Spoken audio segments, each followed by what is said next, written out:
백로가 살고 있었습니다. 백로가 호숫가를 지나가고 있는데 호숫가에는 잉어와 붕어가 놀고 있었습니다. 이야, 내 먹잇감인 잉어와 붕어가 재밌게 놀고 있군. 게다가 한두 마리도 아니고 왜 이리 많어? 지금 배가 고프지 않으니 이따가 다시 와서 맛있게 먹어야지. 백로는 배가 더 고파지면 그때 식사를 하기로 하고 우선은 물고기들이 놀게 내버려 두었죠. 그리고 시간이 흘러 슬슬 배가 고파지자 백로는 호숫가로 가서 잉어나 붕어를 먹으려고 했습니다. 그런데 조금 전까지도 신나게 놀던 잉어나 붕어는 눈 씻고 찾아봐도 없고 얼룩무늬 피라미 몇 마리만 보일 뿐이었습니다. 아니 이게 뭐야? 다 어디 갔어?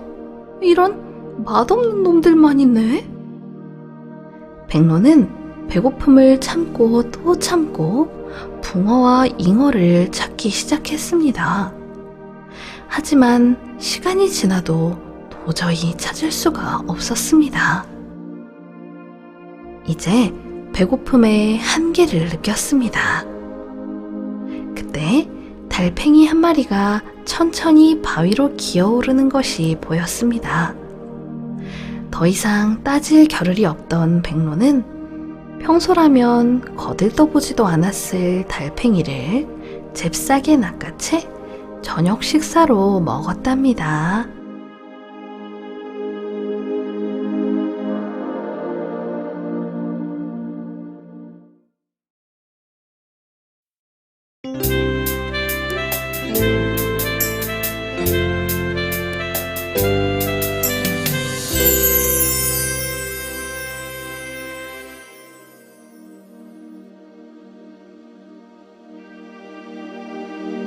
옛날 어느 마을에 한 부자가 백조와 거위를 함께 길렀습니다. 백조는 관상용으로 기르는 것이고 거위는 손님이 오면 대접하기 위한 식용이었습니다.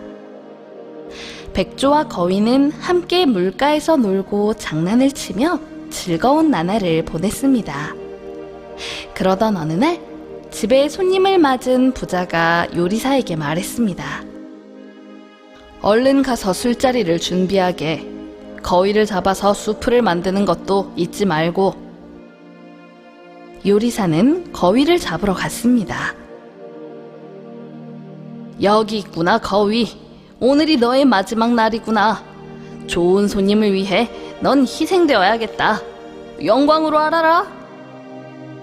그런데 마침 술을 많이 마신 요리사는 거위 대신 백조를 잡아오고 말았습니다. 요리사는 주방으로 들어와 도마 위에 백조를 놓았습니다. 백조는 상황을 직감하고 구슬프게 노래를 불렀습니다.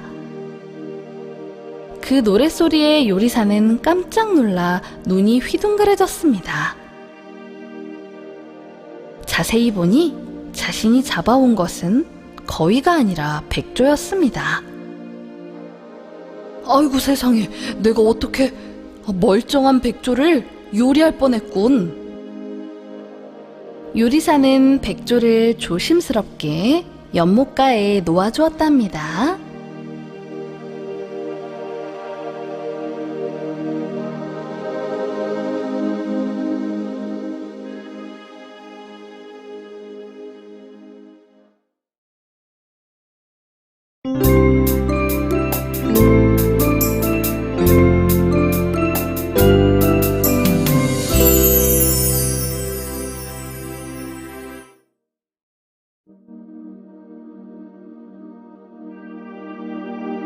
옛날에 한 나무꾼이 살고 있었습니다.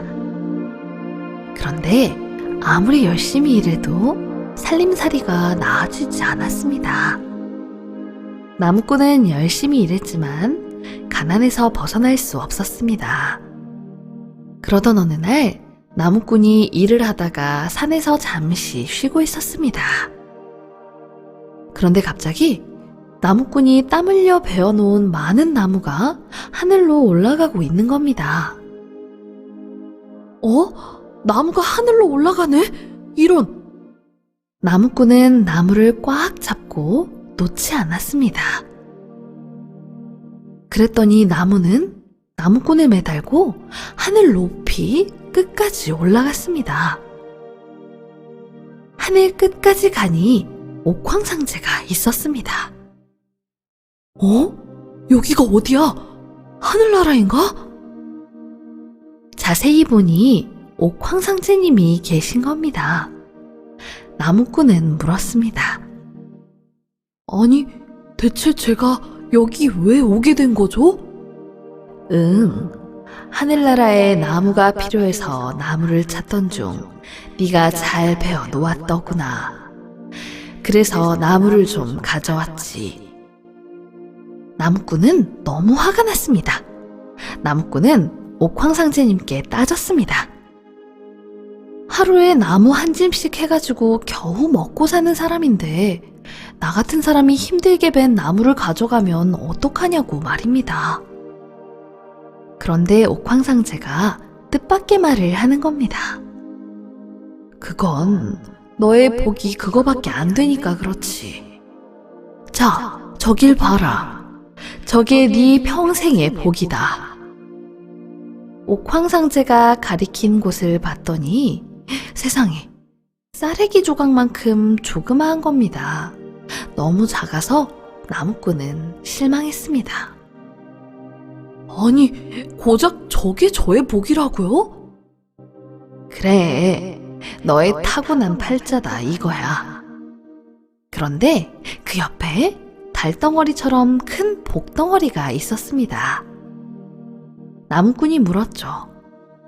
저 복은 누구 복인데 저렇게 큽니까? 저 복은 석숭이의 것이야. 석숭이가 누구예요? 아직 세상에 안 나왔단다. 나무꾼은 잠시 생각하다가 그러면 석숭이가 나올 동안만 저 복 좀 빌려주면 안 되나요?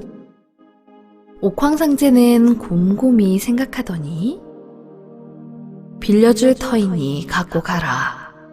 다만 석숭이가 태어나면 그건 다시 돌려줘야 해. 나무꾼이 하늘에서 내려온 후 며칠도 안 돼서 좋은 일이 겹겹이 생기더니 금세 자기 집이 생기고 장가도 가고 하루아침에 부자가 되었습니다. 그렇게 잘 살고 있던 어느 날, 한 여자가 나무꾼의 대문 앞에서 아이를 낳았습니다. 나무꾼은 아이를 낳은 여자를 잘 보살폈습니다. 며칠 후 여자는 너무 감사하다는 말을 남기고 집을 떠나려는데 정말 감사했습니다. 이제 가던 길을 가야겠습니다. 아니, 조금 더 쉬시다 가시지 않고요? 이젠 가야죠. 네, 그 아이의 이름은 지으셨나요? 네, 석숭이라 지었습니다. 남자는 놀랐습니다. 옥황상제님의 말이 기억났던 겁니다. 아, 이제 올 것이 왔구나. 석숭이가 이 세상에 태어났구나. 나무꾼은 떠나는 여인에게 좋은 식사를 대접했고 돈도 좀 쥐어주고 보냈습니다. 남자는 여인이 떠난 후 이제 내 복이 다 했구나. 예전처럼 다시 돌아가야 하는구나. 마음의 준비를 해야겠어. 그런데 웬일인가요? 나무꾼은 그전과 같이 가난해질 줄 알았는데 예전처럼 가난한 삶을 살지 않았답니다. 그 이유는 나무꾼이 평소에 어려운 사람을 도와주고 사람들을 사랑하는 마음을 가졌기에 옥황상제님께서 좋은 복을 주셨기 때문이랍니다.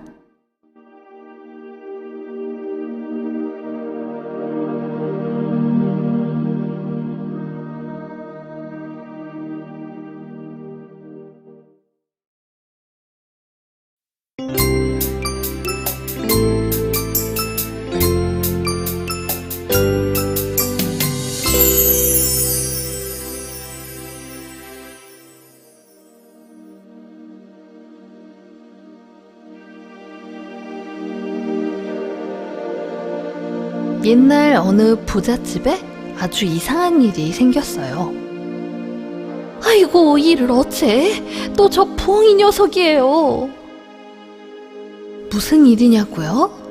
바로 부잣집 뒷마당에는 큰 배나무가 있었는데 그 나무에 언젠가부터 부엉이가 날아와 울기 시작했어요. 그러면 꼭 그 집 식구 중 한 명이 병에 걸렸죠. 이러다간 식구들이 모조리 큰일이 나겠어. 무슨 방법을 써야겠어요. 대감은 집 담장에 글을 써서 붙였어요. 우리 집에 날아와 우는 부엉이를 잡아주는 사람에게는 내가 사위로 삼고 집 재산의 반을 주겠다.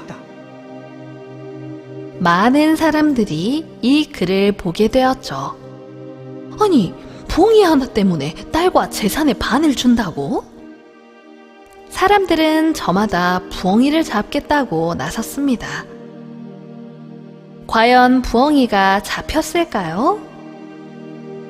전국에서 활을 제일 잘 쏘는 사람도 부엉이를 잡으려고 했지만 실패했고, 돌을 던져 잡으려 했던 사람들도 잡지 못했습니다. 대감은 걱정하였습니다. 아니 이런, 부엉이 한 마리를 잡을 만한 사람도 없다는 거냐? 아이고. 그러던 어느 날 한 젊은이가 벽에 붙은 글을 보게 되었어요. 그러니까 부엉이를 잡기만 하면 된다는 거지? 그 젊은이는 활을 한 번도 쏘아보지 못했지만 그 누구보다 꾀가 많았습니다.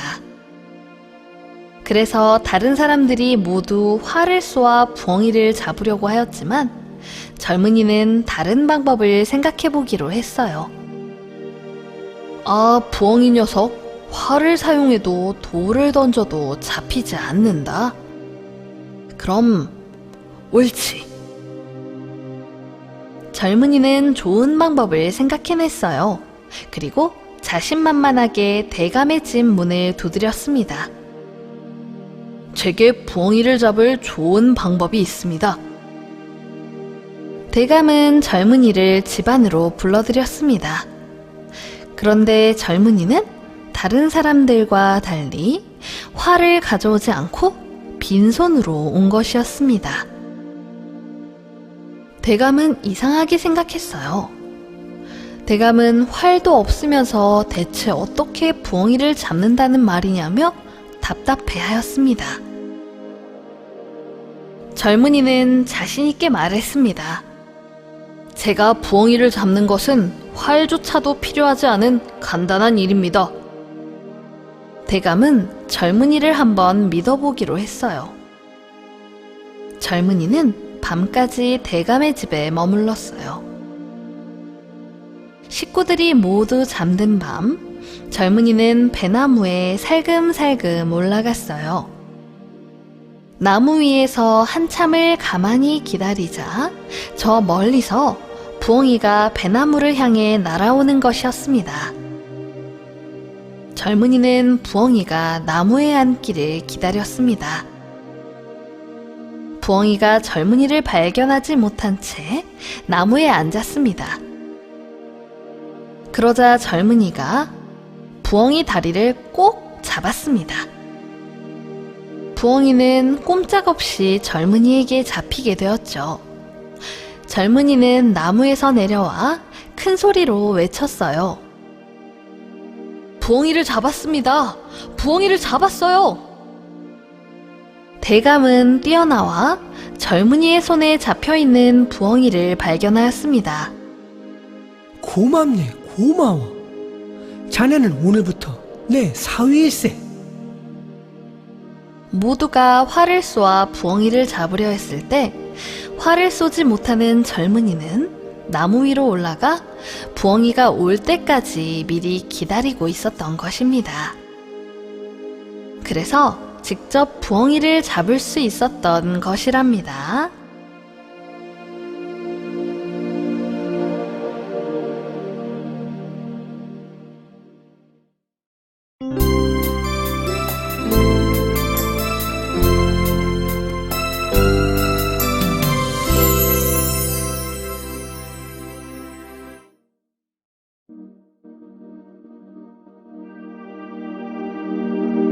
옛날 어느 마을에 눈먼 당나귀가 살고 있었습니다. 그러던 어느 날 당나귀는 큰 결심을 하게 되었습니다. 사는 게 너무 힘들다. 이렇게 한 마을에 갇혀 사느니 이제 여행을 나 혼자 떠나야겠어. 아무리 내가 눈이 안 보인다 해도 난 떠날 거야. 당나귀는 먼 곳으로 혼자 여행을 떠났습니다. 어느 날 밤, 당나귀는 깊은 숲속으로 들어가서 오도 가도 못하는 상태에 빠져버렸습니다. 하지만 천만다행으로 밤눈이 밝은 부엉이를 만나 길 안내를 받을 수 있었습니다. 당나귀의 길 안내자가 된 부엉이는 날이 밝기 전에 당나귀를 숲 밖으로 인도해 주었습니다. 당나귀는 부엉이가 너무 고마웠습니다. 부엉아, 정말 고맙다. 너 아니었으면 큰일 날 뻔했어. 괜찮아. 난 이제 가볼게. 부엉이가 작별 인사를 하려고 하자, 잠깐, 부엉아. 혹시 나와 함께 세계 유람을 하지 않을래? 세계 유람? 응, 우리 여행을 떠나자. 난 앞이 안 보이니 더욱 힘들 거야. 하지만 네가 있으면 전혀 두렵지 않아. 그리고 넌 내 등 뒤에서 편하게 앉아있기만 하면 돼. 부엉이는 시원스럽게 승낙했습니다. 부엉이는 당나귀 등 위에 편하게 자리 잡고 앉아 마치 높은 사람이라도 되는 것처럼 이쪽으로 가라 저쪽으로 가라 지시하며 편하게 여행을 하였습니다. 그러나 시간이 흐르면서 문제가 생겼습니다. 부엉이는 밤에 시력이 좋고 낮에는 시력이 좋지 않았습니다. 하지만 당나귀는 대부분 낮에 이동을 했고 밤에는 잠을 잤습니다. 부엉이는 낮에 아무것도 보이지 않았으니 어떻게 되었을까요? 앞으로 쭉 가게. 돌아가. 조심해. 왼쪽에는 연못이 있어. 위험해. 다시 왼쪽으로. 부엉이가 갑자기 비명을 지르는가 싶더니 당나귀와 부엉이가 함께 산골짜기로 굴러 떨어지고 말았답니다.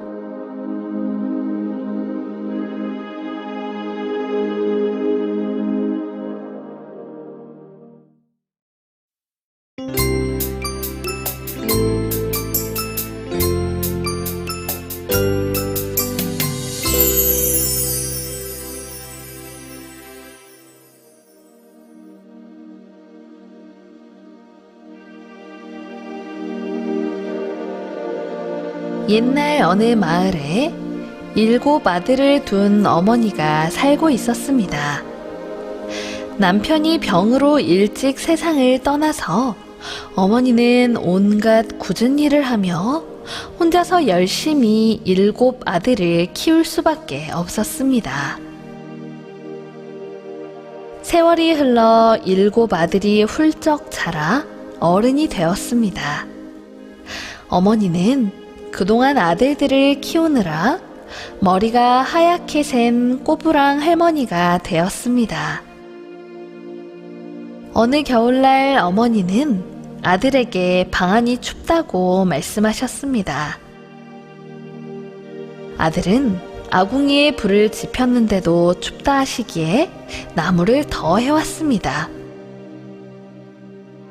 아들은 나무를 더 많이 해서 어머니 방이 따뜻할 수 있도록 아궁이에 불을 지폈습니다. 그런데도 어머니는 계속 춥다고 말하며 몸을 덜덜 떨었죠. 7 아들은 돌아가며 쉬지 않고 불을 떼고 또 뗐습니다. 하지만 어머니는 계속 추워하기만 했지요. 그러던 어느 날 맏아들이 밤에 잠을 자다가 일어나 어머니가 편히 잠들어 있는지 방문을 살짝 열어보았습니다. 그런데 어머니가 자리에 계시지 않았지요. 아니 어디 가셨지? 날도 추운데? 밤을 꼬박 새고 새벽이 밝아서야 어머니는 다시 집으로 돌아왔습니다. 다음날 맏아들은 잠든 척하고 어머니 방에서 나는 소리에 귀를 기울이고 있었죠.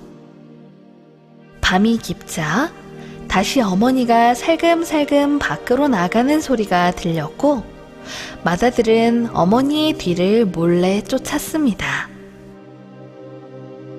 길을 한참 걷다가 냇가에 이르자 어머니는 살얼음이 언 차가운 냇물을 첨벙첨벙 건너기 시작했습니다. 맏아들도 어머니를 따라 냇물을 건넜습니다. 한겨울의 냇물은 너무 차가워서 걷기도 힘들었습니다.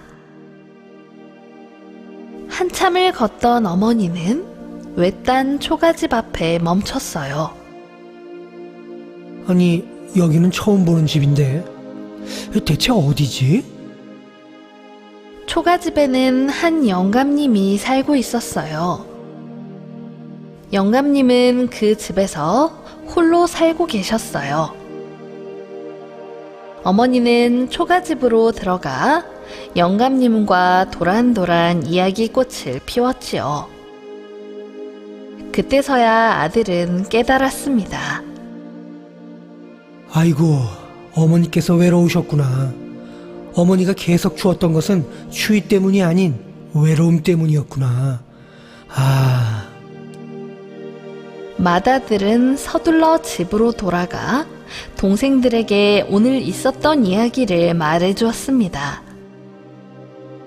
7 아들들은 고민하다가 그럼 우리 이렇게 해요.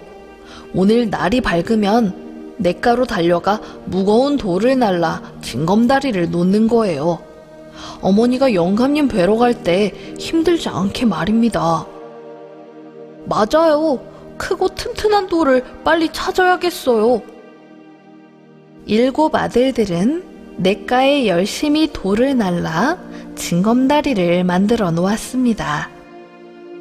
어머니는 새벽에 영감님을 뵈러 가는데 냇물에 갑자기 생겨난 징검다리에 화들짝 놀랐습니다. 누가 이렇게 고마운 일을 했을까? 하느님, 이 다리를 놓아준 사람이 먼 훗날 죽게 되면 별님이 되게 해주세요. 어머니는 누군지 모르지만 그 사람이 너무 고마웠습니다. 그런데 어머니의 기도가 하늘에 닿았을까요? 오랜 세월이 흐른 뒤 7 아들은 죽어서 모두 하늘에 반짝이는 별이 되었습니다. 징검다리처럼 나란히 늘어서서 어두운 밤 길을 지나는 사람들에게 이정표가 되어주었죠. 이 별이 바로 북두칠성이랍니다.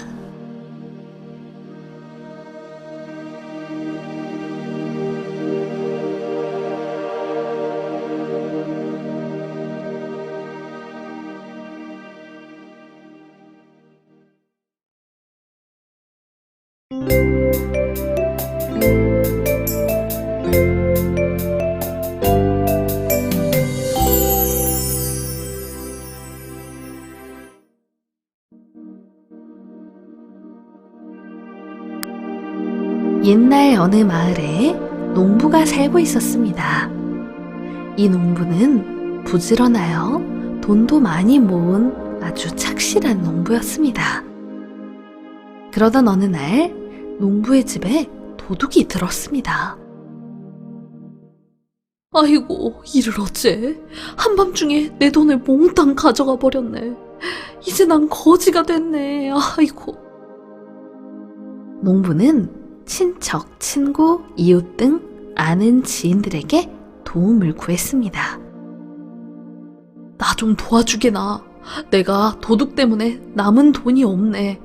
당장 먹고 살 돈이 없네. 그러자 농부하고 가깝게 지냈던 사람들은 모두 농부를 걱정하기 시작했습니다. 세상에 어째서 그런 일을 당했냐고, 애초에 돈 있단 이야기는 왜 하고 다니냐고, 남이 모르는 곳에 잘 숨겨두지 그랬냐고. 그런데 농부는 걱정해주는 것은 너무 고맙지만 모두에게 섭섭했습니다. 어느 누구 하나 돈 한 푼 내어주는 사람은 없었으니까요.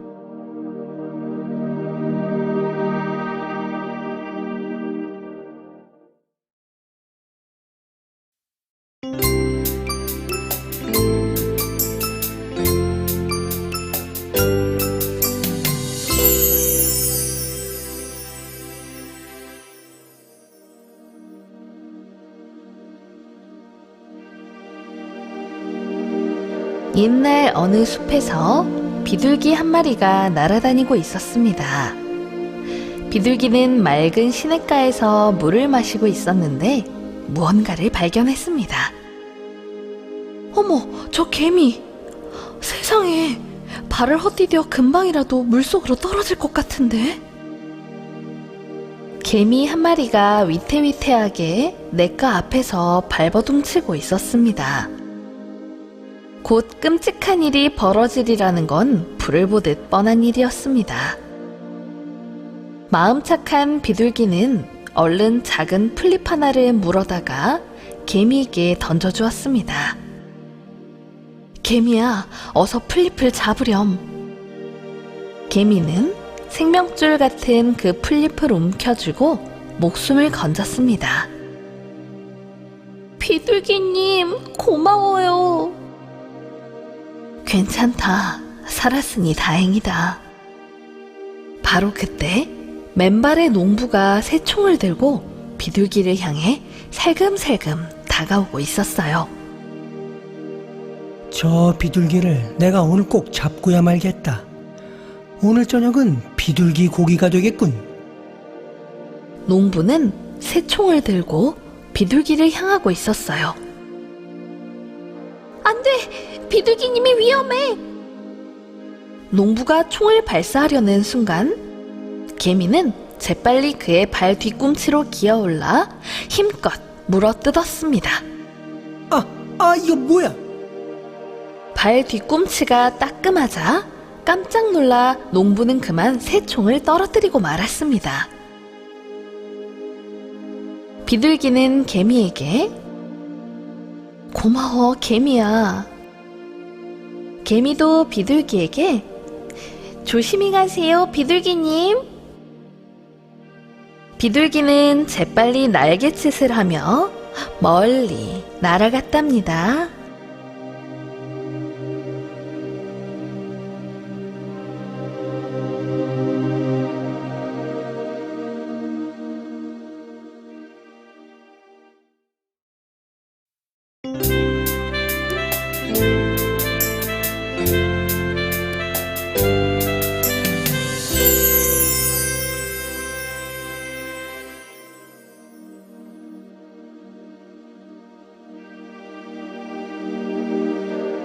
옛날 어느 숲에 서로 뜨겁게 사랑하는 비둘기 두 마리가 함께 살았습니다. 그런데 그중 한 마리는 밖으로 나가 드넓은 세상을 구경하고 싶어 했고, 다른 한 마리는 여행길에 위험을 만날까봐 두려워했습니다. 난 세상을 구경하며 날아다니고 싶어. 여기 숲에만 갇혀 있는 건 좋은 게 아닌 것 같아. 다른 비둘기는 걱정스러운 듯 하지만 밖은 위험해. 잘못되기라도 하면 어쩌려고 그래. 그래도 어쩔 수 없어. 난 세상 밖으로 나가겠어. 결국 그들은 작별을 고했습니다. 용감한 비둘기의 세상 여행은 그렇게 시작되었죠. 그러나 여행길에 점차 먹구름이 들이오더니 곧이어 폭풍우가 휘몰아쳤습니다. 이를 어쩌지? 얼른 나무를 찾아 비를 피해야겠어. 나뭇잎이 무성하지 않은 나무 한 그루를 찾았습니다. 일단 여기서 몸을 피해 있다가 다시 날아가야지. 하지만 나뭇잎이 무성하지 않은 나무는 폭풍으로부터 비둘기를 보호해주지 못했습니다. 완전히 젖어버린 비둘기는 몸이 얼어붙을 것만 같은 추위에 부들부들 떨었고 배도 고팠습니다. 비가 그치고 하늘이 개자 비둘기는 젖은 깃털을 말린 후 다시 날개를 펴서 하늘 높이 날기 시작했습니다. 저 멀리 반가운 비둘기 한 마리도 보였습니다. 내 친구가 보이는군. 빨리 가서 인사해야지. 배도 고픈데 먹이도 좀 달라고 해야 할 것 같아. 반가운 마음에 얼른 그곳으로 날았는데 갑자기 그곳에서 그만 그물에 걸리고 말았습니다. 이건 사람이 만들어 놓은 함정이잖아. 이를 어떻게 하지? 비둘기는 몸부림을 쳤습니다. 천만다행으로 그물이 아주 낡은 상태여서 비둘기는 깃털이 조금 뽑히기는 했지만 부리와 발톱으로 겨우 그물을 찢고 위험에서 벗어날 수 있었습니다. 바로 그때 커다란 독수리 한 마리가 날카로운 발톱을 드러내며 비둘기를 향해 쏜살같이 날아왔습니다. 비둘기가 막 잡히려는 순간 또 다른 독수리 한 마리가 긴 날개를 펴고 쏜살같이 다가왔습니다. 두 독수리가 싸우는 사이에 비둘기는 간신히 목숨을 구할 수 있었어요. 비둘기는 놀란 가슴을 진정시키며 낡은 집의 지붕 위로 날아갔습니다. 이제는 불행이 끝났을 거야. 이렇게 심한 불행이 또 있을 수는 없어. 하지만 운명의 장난인지 장난꾸러기 아이들이 비둘기에게 새총을 쏘아대 비둘기는 많이 다치게 되었습니다. 상황이 이렇게 되자 비둘기는 애써 아픔을 참으며 비틀비틀 다시 고향으로 날아갔습니다. 집에 돌아간 비둘기는 깨달았습니다. 이 일상의 소중함과 행복과 기쁨, 내가 그동안 사소하다고 여긴 것이 얼마나 소중한 것이었는지 이제야 느끼는구나.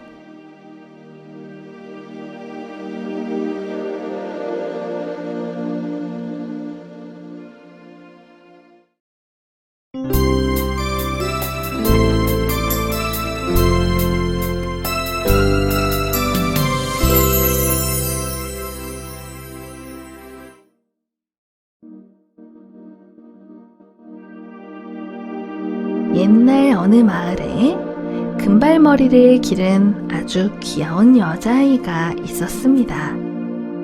엄마는 아이를 위해 예쁜 새 빗을 사주었습니다. 아이는 빗을 무척 좋아해서 어디를 가든 항상 빗으로 금발머리를 정성스레 빗었습니다.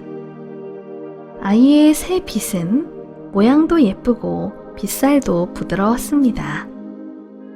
어느 날 밖에서 정신없이 놀던 아이가 그만 빗을 잃어버리고 말았습니다. 집에 돌아온 아이는 얼마나 신나게 놀았는지 머리카락이 잔뜩 헝클어져 있었죠. 엄마가 머리를 빗겨주려고 보니 아이가 가지고 있던 빗이 보이지 않았어요. 어머, 딸아. 너가 그렇게 아끼는 빗은 어디 갔니? 안 보이네? 어? 아, 정신없이 놀다가 그만 잃어버렸나 봐요. 아끼던 빗을 잃어버린 아이는 초조해하며 찾아 헤매다가 결국 다시 빗을 되찾았습니다. 아, 찾아서 다행이다. 으이그, 이 빗 같으니라고. 그러자 빗이 말했어요. 꼬마 친구야, 날 욕하지 마. 난 예전과 변한 게 조금도 없단다. 미워하려거든 나를 잃어버리고 머리를 그렇게 헝클어버린 너 자신을 미워하렴.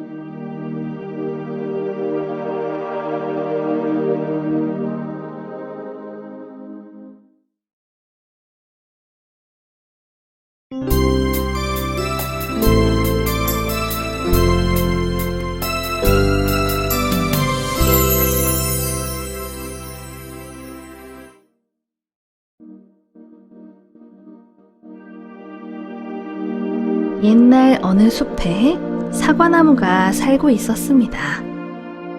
그러던 어느 날 무슨 이유에서인지는 모르겠지만 야생에서 자라던 사과나무의 몸통 한 부분이 텅 비게 되었습니다.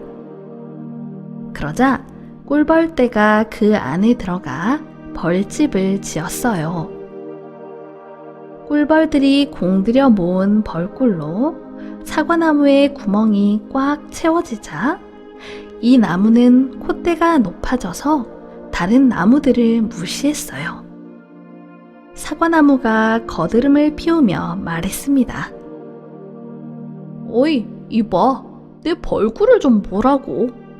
너희 중에 이렇게 진귀한 보배를 가진 녀석이 있니? 그러자 장미나무가 이야기했습니다. 그게 어째서 진귀한 보배니? 사과나무는 더욱 콧대를 높이며 말했어요. 난 벌꿀로 구멍이 꽉 차 있는 걸 모르니?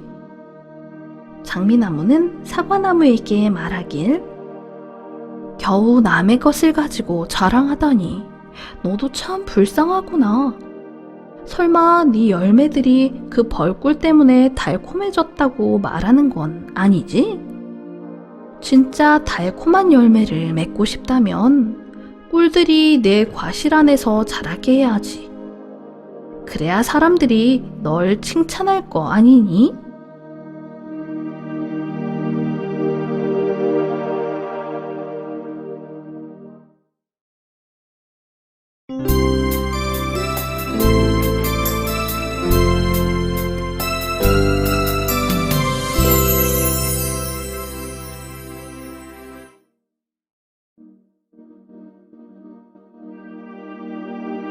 옛날 어느 남자가 큰 병에 걸려 몸져 누워 오랫동안 병상에서 일어나지 못했습니다.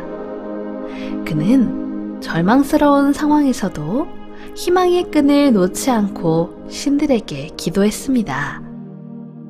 오, 신이시여, 신께서 제 병을 낫게 해주신다면 소 100마리를 바치겠습니다. 하늘에 있는 신이 이 기도를 듣고 그의 진심을 시험해보고 싶었습니다. 신은 신비한 약으로 그의 병을 씻은 듯이 낫게 해주었습니다. 남자는 오, 나의 기도를 들어주셨구나. 아, 감사합니다. 그런데 이게 어찌된 일이죠? 분명 병이 나으면 소 100마리를 바치겠다고 했죠. 그런데 그는 진짜 소가 아니라 밀가루로 만든 가짜 소 100마리를 제단에 바쳤습니다. 그러면서 천연덕스럽게 신이시여, 제가 맹세한 약속의 제물을 받아주십시오. 하늘의 신은 너무나 화가 났습니다. 약속을 지키지 않은데 크게 화가 난 신은 그를 단단히 혼내주기로 결정을 내렸습니다. 그날 밤 신은 그의 꿈에 나타났습니다. 자네에게 기쁜 일이 생길 걸세.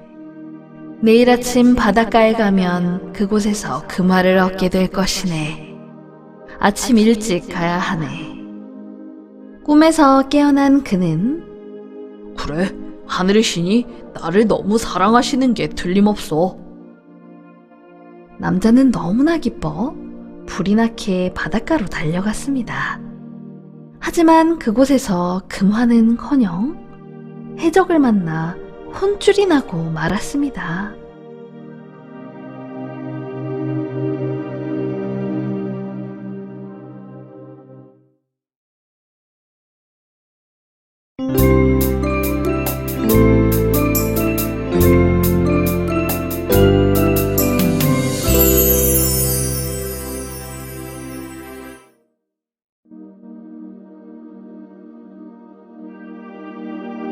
옛날 어느 사또가 살고 있었습니다.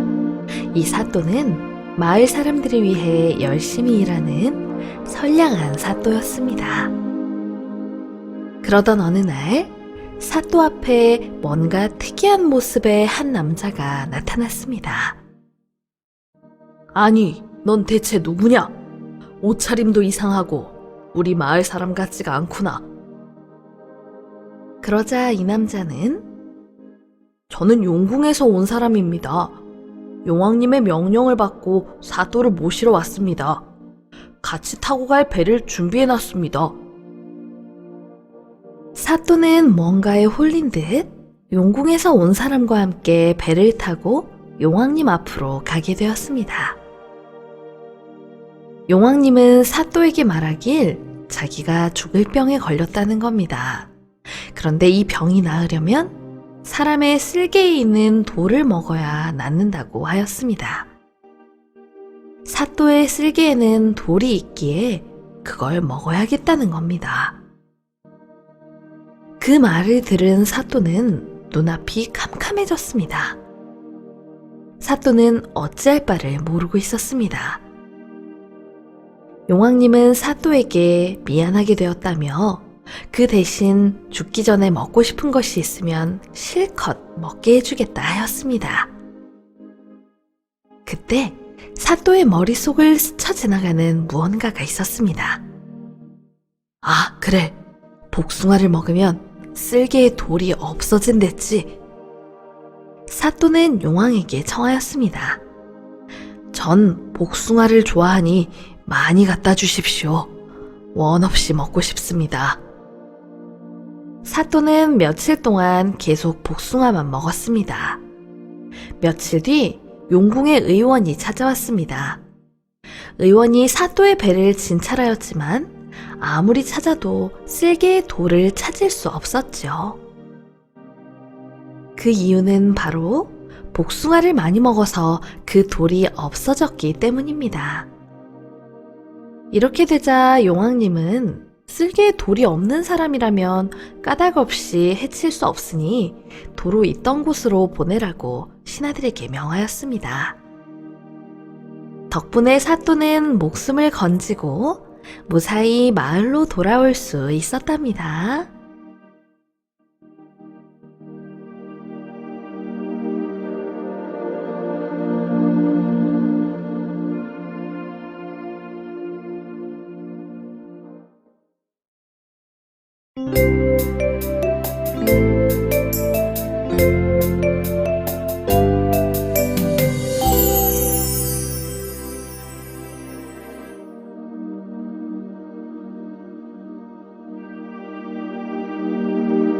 옛날 어느 마을에 농부가 살고 있었는데 그 딸이 소문난 미인이었습니다.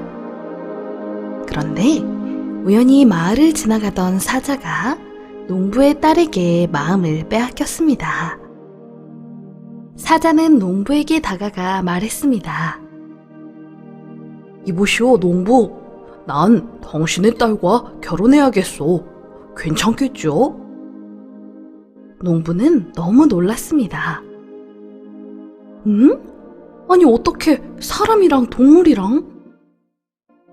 그러자 사자가 화를 내면서 그게 뭐 중요한가요? 내가 살아가면 그만이지. 농부는 사자가 무서워서 저기 일단 지금은 모르겠고 다음에 다시 오게. 농부는 너무 무서웠습니다. 사자가 마음만 먹으면 당장이라도 자기를 잡아먹을 수 있고 또 딸을 안 준다면 어떤 일이 벌어질지 뻔했습니다. 그때 농부의 아내가 좋은 생각을 떠올렸습니다. 다음에 사자가 오면 제가 만나서 얘기하죠. 며칠 후 사자가 다시 나타났습니다. 나를 데려가려고 이렇게 찾아왔어. 농부의 아내는 사자 앞이라 겁이 났지만 당당하게 물었어요. 우리 딸을 많이 사랑하나요? 어머님이시군요. 당연합니다. 그래서 이렇게 다시 왔습니다. 그러자 아내는 저기 발톱 좀 볼까요? 농부의 아내가 사자의 발톱을 보면서 아이고 이렇게 날카로워서야 어디. 이렇게 날카로운 발톱이 있으면 여자들은 싫어해요. 다치잖아요. 그리고 이빨도 좀 봅시다. 세상에 이빨이 이렇게 크고 무서우니 내 딸이 같이 살겠어요? 사자는 곰곰이 생각했습니다. 그리고 농부의 아내는 사자에게 말했어요. 내 딸과 결혼하려면 발톱과 이빨을 모두 빼세요. 그런 다음에 데려가세요. 사랑에 눈이 먼 사자는 숲으로 돌아가 자기의 이빨과 발톱을 다 뽑았습니다. 자, 과연 사자는 농부의 딸을 얻을 수 있었을까요? 사자가 다시 농부의 딸에게 찾아갔을 때는 딸은 없고 농부와 농부의 아내가 몽둥이를 들고 사자를 쫓아냈답니다. 이빨과 발톱이 다 빠졌으니 도망칠 수밖에요.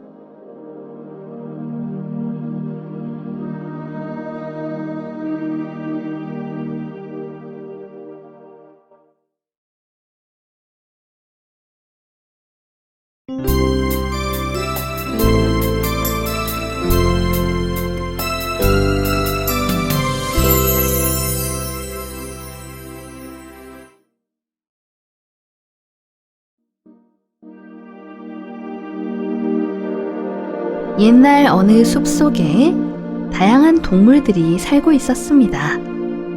그러던 어느 날 달리던 사슴 한 마리가 말과 부딪혔습니다. 하지만 사슴은 미안하다는 말 한마디 없이 자기 갈 길을 가버렸습니다. 말은 화가 났습니다.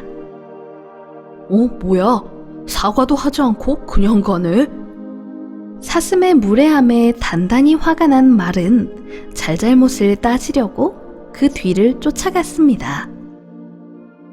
그런데 사슴이 너무 빨라서 말이 아무리 열심히 달려도 따라잡을 수 없었습니다. 아이고, 저 사슴 왜 이리 빨라? 안 되겠어. 사람에게 도움을 청해야지. 말이 사람을 찾아와 도움을 청했더니 사람은 몇 가지 조건을 내걸며 말의 부탁을 들어준다고 했어요. 사슴을 잡으려면 준비를 해야 하지. 그게 뭐죠? 그냥 뛰어가지고서는 사람도 사슴을 쫓기 힘들어. 일단 내가 너의 등 위에 안장을 얹어 내 등에 올라타는 거야.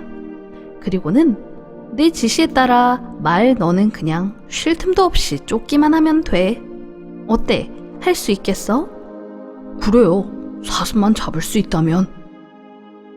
결국 말은 사람이 하자는 대로 하여 사슴을 쫓고 또 쫓아서 사슴을 잡았습니다. 그리고 사람 손에 사슴은 잡히고 말았습니다. 말은 자신을 도와 복수해준 사람에게 감격에 겨워 말했습니다. 하지만 우선은 제가 살던 들판으로 돌아가겠습니다. 안 돼. 너는 내 곁에 있는 게 제일 행복할 거야. 네가 나에게 주는 것보다 내가 너한테 더 많은 것을 줄 수 있으니까. 극진한 대우는 물론이고 항상 배부르게 해주지.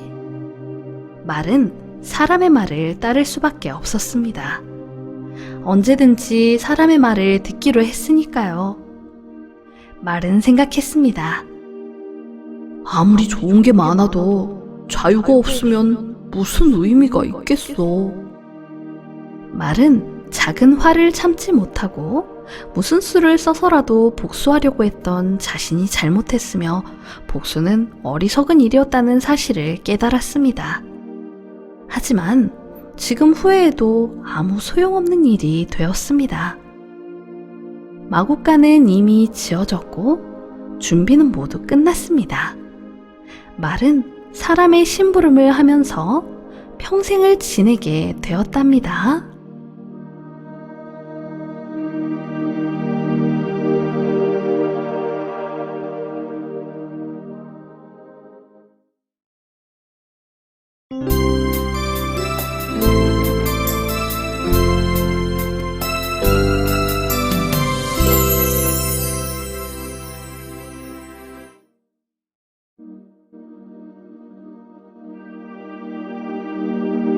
어느 숲속에 여우가 한 마리 살고 있었습니다.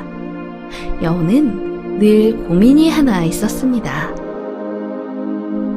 배고파라. 아무리 내가 열심히 먹을 것을 구해도 사자나 곰이 다 뺏어가는데 어쩌지? 이러다 진짜 굶어 죽겠어. 그렇습니다. 여우는 아무리 자기가 열심히 먹이를 잡아도 여우보다 더 강력한 사자나 곰이 나타나면 항상 먹이를 뺏기곤 하였습니다. 그러던 어느 날 여우는 하늘의 신을 찾아갔습니다. 신이시여, 왜 저에게 이렇게 큰 고난을 주십니까? 열심히 잡은 먹이를 빼앗기는 거 너무나 속상합니다. 아니, 이러다 굶어 죽겠습니다. 그러자 신이 말하길, 그럼 안 뺏기면 되는 거 아니냐? 여우는 답답하다는 듯 말하길, 내가 힘이 없잖아요. 사자와 곰을 내가 어떻게 이깁니까? 그러자 신은 여우에게 말했습니다. 그럼 네가 뺏으면 되지. 잘 생각해봐라. 왜 꼭 직접 사자와 곰하고 먹이 가지고 싸우려 하느냐? 내일 오후에 사자와 곰을 만나게 될 것이다. 잘 살펴보거라. 그럼 답이 나올 것이다. 여우는 다음날 오후 산속을 거닐고 있는데 사자와 곰이 거의 동시에 새끼 양 한 마리를 잡았습니다. 그들은 서로 새끼 양을 차지하기 위해 한판 싸움을 벌였죠. 서로 뺏고 빼앗기며 양보 없는 거친 승부를 겨루다가 사자와 곰 모두 힘없이 땅바닥에 쓰러져 버렸습니다. 여우는 사자와 곰이 모두 지쳐서 땅바닥에 대자로 뻗어버리자 냉큼 달려와 쓰러진 두 짐승 사이에 놓인 새끼 양을 물고 도망갔습니다. 심한 상처를 입은 사자와 곰은 진이 다 빠져서 두 눈을 멀쩡히 뜨고도 여우를 막지 못했답니다.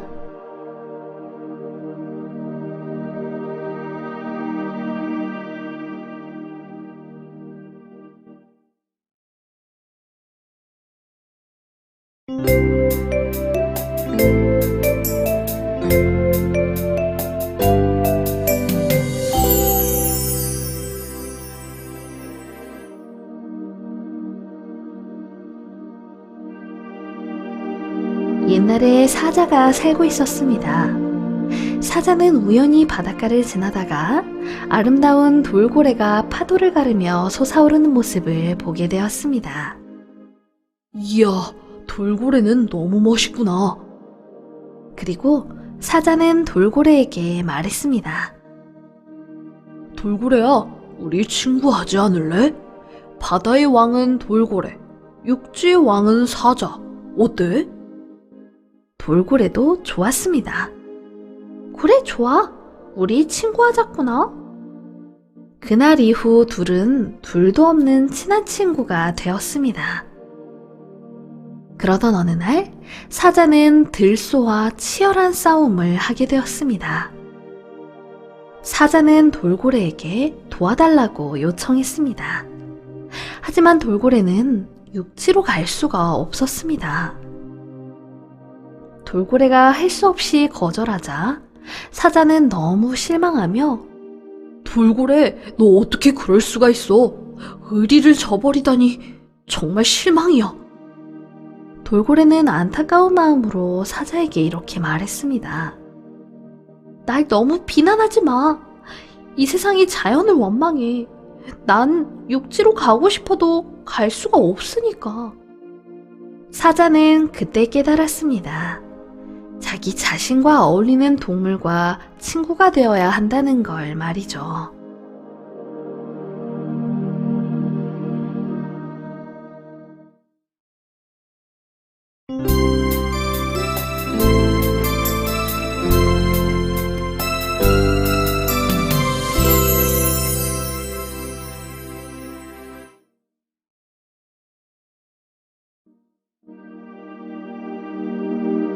옛날 어느 숲에 동물의 왕으로 등극한 사자는 한껏 우쭐해져 있었습니다. 사자는 서둘러 왕의 예복으로 갈아입고 금은 보석과 훈장을 주렁주렁 매단 채 숲속으로 순시를 나섰습니다. 길에서 사자와 마주친 많은 동물들은 미처 그를 피하지 못해 하는 수 없이 큰 절을 올려야 했죠. 그런데 그 중에 작은 딱정벌레만은 사자를 본체만체하며 평소처럼 숲을 속으로 요리조리 기어다녔습니다. 사자는 딱정벌레를 보고 크게 화가 났습니다. 딱정벌레 내 이놈! 네가 감히 숲속의 왕인 나에게 절을 안 해? 냉큼 와서 무릎 꿇지 못할까? 딱정벌레는 너무 겁이 나서 사자에게 달려가 얘기했습니다. 아이고 사자님, 아니에요. 제가 워낙 작다 보니 잘 안 보이셨겠죠. 거짓말, 난 다 안다 이놈아. 아닙니다. 그럴 리가요. 사자님께서도 제가 잘 안 보이시죠? 사실 저는 벌써 큰 절을 올렸답니다. 정 믿기 어려우시면 고개를 더 숙여서 다시 한번 잘 보세요. 믿어도 되겠나? 네. 자, 절을 올립니다. 제가 워낙 작으니까 고개를 확 숙여서 자세히 보세요. 그 말에 사자는 정말 고개를 깊숙이 숙여서 딱정벌레의 말을 확인하려고 했습니다. 그 순간 주렁주렁 달린 보석과 훈장이 머리 쪽으로 쏟아져 내려 사자는 그만 중심을 잃고 길가의 개천으로 굴러 떨어지고 말았습니다. 그 모습을 보고 다른 동물들은 배꼽을 쥐고 박장대소를 하였답니다.